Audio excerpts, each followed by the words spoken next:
MGR sir வந்து அப்பா வந்து ஒரு ரொம்ப அடிமட்ட லெவல்ல இருந்து அவர் பார்த்துட்டு இருக்காரு. அவர் ஒரு கட்டத்துல வந்து அவர் அப்பா வந்து ஒரு ஜெனோவான்னு ஒரு படம் அவருக்கு வாய்ப்பு வந்தது.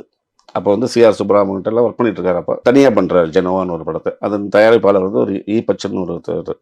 அவரு ஒரு படம் பண்ண நீங்க பண்ணுங்க எம்.எஸ்.வின்னு சொல்றாரு. அப்ப யாரு நடிக்கிறாங்கன்னா, எம்ஜிஆர் நடிக்கிறாரு. அந்த மாரிலாம் நடிக்கிறாங்க. சரி, சரி கம்போசிங் உட்காந்தாச்சு. பாட்டெல்லாம் கம்போஸ் பண்ணிட்டாங்க.